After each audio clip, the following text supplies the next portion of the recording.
Welcome to GTFO out of the USA. From Bogota, Colombia. That's right, we're back here at the equator. Where it all began. We just finished a 3-month tour, I could even say, around South America. We visited Peru, Uruguay, Argentina, and Chile. And now we're back in Colombia, kind of our home base. And yeah, what a spectacular trip.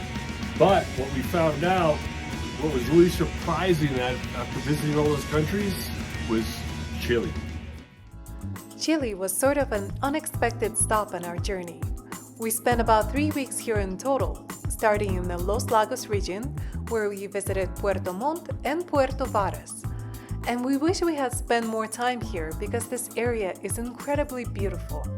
It features multiple prominent volcanoes covered in snow caps and hundreds of crystal clear lakes, rivers, and hot springs. We also visited the Chilean Patagonia and the Torres del Paine National Park, which you can learn about in our previous video. And we finished our trip in Santiago, nested along an impressive background of some of the tallest mountains in South America.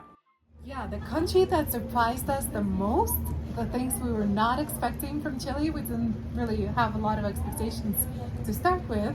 But then, we got there and we were like, wow, Chile is amazing. We have to come back here and, spend more time. You don't really hear much about Chile. I mean, I have family here in Colombia and no one, friends, no one ever really brings up. Yeah. What surprised us the most about Chile was its geographic diversity and abundance of natural beauty. We toured several different geographic regions, including the lakes region with its fertile farmlands, the coast, and the mountains, and everywhere we went was absolutely beautiful. Yeah, so there were a lot of things that surprised us about Chile, and we actually prepared a list. I have a cheat sheet here, 10 things that surprised us about Chile. And the number one thing is what you just said, is that you never hear about Chile. You have family in Colombia, and a lot of people go visit Argentina, Argentina and Patagonia, but no one ever talks about visiting Chile. Why do you think that is? I think Argentina kind of steals the limelight for the parilla.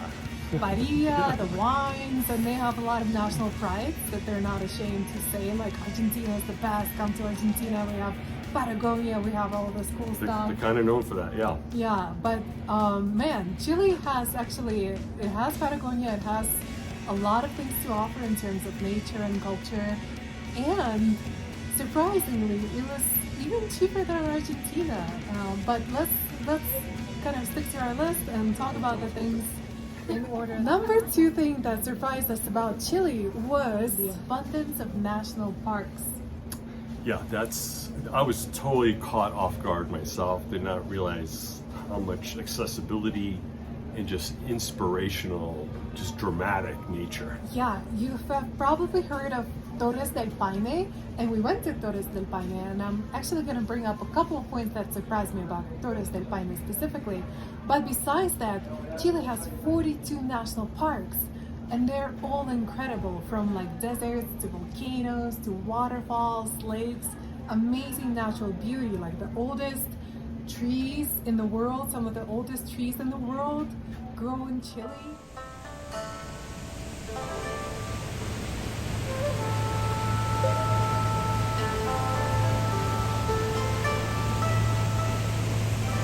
This tree right here is over 3,000 years old. I mean, these trees only grow here in Chile and like the northern regions of Patagonia.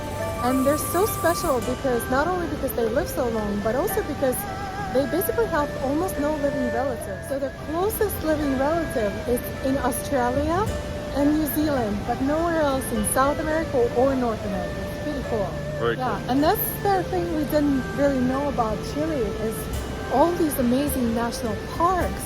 We're staying in this one region, and in like a small radius, we have 3 national parks around us that feature totally different ecosystems. They have amazing nature, which includes amazing access to skiing.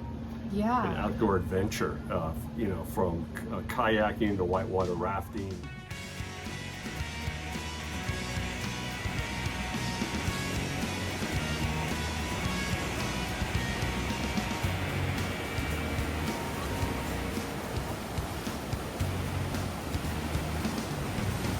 And that's another thing that surprised me about Chile was that we were there technically in the summer. You know, December is equivalent to June in the northern hemisphere, but it was still really cold.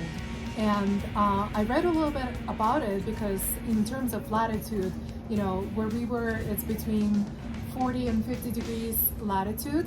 And I was born at 55 degrees latitude, but you know, our summers are a lot warmer. So I was wondering, why is that? And it's because of the Pacific currents. So they get the cold currents from the Pacific and it gets super windy in Patagonia.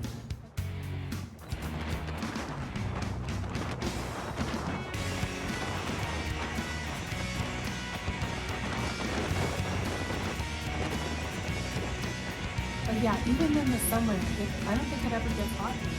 Yeah, and another amazing thing about this time of year during summer solstice is the days are long. Really surprised us. I mean, you know, it doesn't get dark till it begins to get dark around 11, which it makes it a little it's trippy, and it makes it difficult to get the melatonin up because you need like 3 hours of darkness to increase your melatonin, so you start falling asleep. It's harder to fall asleep. Yeah, you go to bed and it's still light out at 11 o'clock at night. So, and you know, we were hiking, so we had to get up early. That was a little bit of a challenge, but it's kind of fun. So the number 5 thing that surprised us about Chile is, contrary to popular belief, Chile is actually cheaper than Argentina. Uh-oh. And we found it sort of by accident because we originally weren't planning to go to Chile. We thought, why go there? It's expensive. Nobody ever talks about it. So we just wanted to spend a bunch of time in Argentina and go to Patagonia from the Argentinian side. But then when we started looking into it, the tickets to go to Patagonia in Argentina were extremely expensive. Not a lot of flights available, and it was actually cheaper to visit Patagonia in Chile. Don't tell the Argentinians. Well, I think they know because they've been experiencing all that inflation. But yeah, Chilean Patagonia is amazing and pretty accessible. And another thing that's cheaper in Chile, a lot cheaper than Argentina, is clothes. We got a lot of good deals on like shopping for clothes in Chile. Yeah, which is kind of interesting. They kind of kid around that, but actually the clothing is almost cheaper than the food in some ways. But they have they have all the Norwegian outdoor clothing brands. So really, if you want to travel to Patagonia and not carry a lot of things, travel light, you can buy everything you want. The Chilean culture here is very much into the outdoors. Like, you can find every major outdoor brand from USA here because there's so much activity, excursions, and there's a excursion store there for tourism, ecotourism. And so if you don't want to bring any gear, you don't have to. They have all the gear here for you. You can buy it here and probably cheaper than in the US. We found some great discounts. We found some great discounts. On like Merrill and Helly Hansen, which is a great Nordic brand, which I can't even find that. It's very difficult to find this brand in the USA. And it's like top notch. And in terms of food, you know, we mentioned food. The number 6 thing that surprised us was Chilean food was actually pretty good. I mean, it's funny because we hear from some of our friends that they're kind of like talking bad about Chile, saying like, oh, the food is not good and it's too expensive and Chile has nothing to offer. But contrary, I mean, the seafood was amazing. They have the longest Pacific coast of any country. So fresh seafood, sushi. If you want access to high octane brain food, DHA, the essential fatty acid, nothing's going to beat like the Chilean seacoast because there's an abundance of salmon, high in DHA, shrimp, and all the other seafood and sushi, and so. And even I thought the pastries were good because a lot of Chile, at least like the region of southern and northern Patagonia, was settled by Germans. So they brought their kind of baking culture, and we got like really nice desserts there. And the Chilean empanadas, I mean, they're a lot bigger than Argentinian empanadas. They're about this size. About twice the size. Yeah, maybe 3 times the size.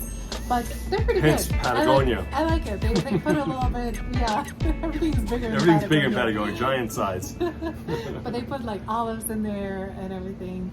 But kind of tying into the food, number 7 thing that surprised us about Chile is that there were a lot of overweight people. I don't know, did you notice that compared to Argentina, a lot more people were overweight? Yeah, no, it's a contrast Maybe for sure. it has to do with the size of their empanadas. It's kind of a mystery. Yeah. So, number 8 thing that surprised us about Chile was the Chilean Spanish. Oh my gosh. Okay, you're a Spanish speaker. I'm Tell a me. Spanish speaker, and I had a hard time understanding what they were saying. It was like speaking another foreign language. Yeah, I'll give you just one example because I thought it was really funny. And Spanish is not my native language. I'm still learning, but I know a few things. That I was looking up the weather while we were in Chile, and it was saying like a chance of chubascos, and I guess that it means light rains. And yes, I looked it up, and in Spanish in Colombia you say lluvias, rains. Lluvia. Lluvia. But there they say chubascos. Chubascos, yeah, right. I'm kind of We're not making fun of Chilean. No, we're not making Spanish. fun. It's just different. Yeah, but it is a little funny. The word chubasco, I think, is really funny. Specifically. Well, then last 2 points kind of refer specifically to Patagonia because we went to Torres del Paine National Park, and it was absolutely incredible.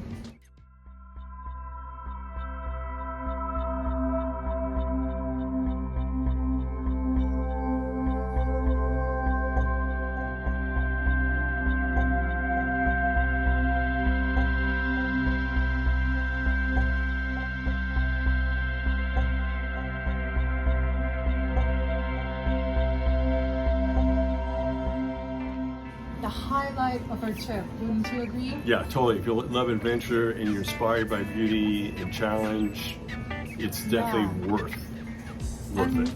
we're both from Colorado. I love hiking. I spent my 20s hiking the 14ers of Colorado, so I had a lot of hiking experiences.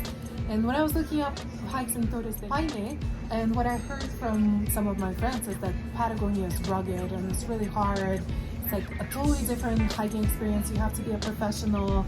And I've hiked a bunch of 14ers, so I was looking it up. I was like, okay, so this is a pretty long hike and you get a lot of elevation gain. It must be like comparable to a 14er in terms of difficulty. But it's actually not that difficult. And I think the key factor that makes it more accessible is that you start basically at sea level. The elevation is not that high. And so compared to like hiking in Colorado, you start at 10,000 feet and you go up, which adds a whole nother level of challenge. But yeah, hiking And we Patagonia. got lucky too because the elements were in our favor. It was a semi-sunny day versus it could be a windy day That's with right. a lot of elements as well. Rain, That's right. That's a rain, really snow, good kind of point. depends when you're there. Yeah, I think a lot of the challenge of hiking Patagonia is dealing with some pretty like harsh weather conditions.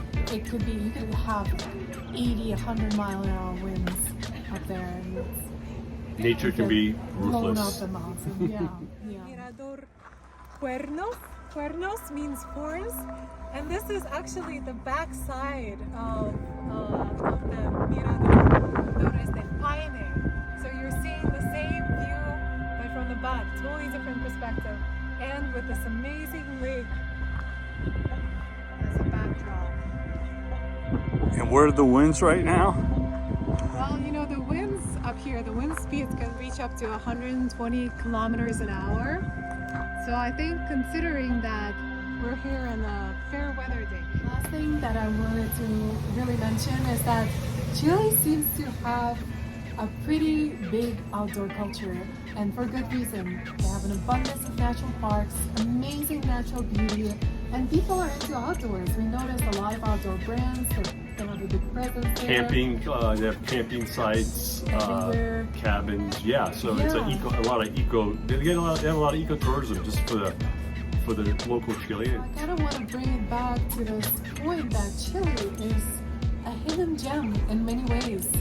And you know, if you're thinking about visiting Patagonia and you're considering going to Argentina, look into Chile. You might like it even better. And there are other places that you can go see. They have a lake region, they have a rivers region, they have deserts, they have ski resorts. So if you're into the outdoors, Chile is a great place. Check it out.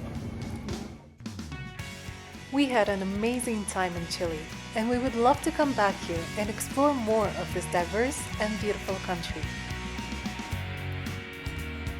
But first, we're going to take a little break from travel for a couple of months. Well, we're now back in Colombia, and we're going to actually cover different places in Colombia. So if you want to continue to follow us, please like and subscribe, and watch out for our next video. Thanks for watching.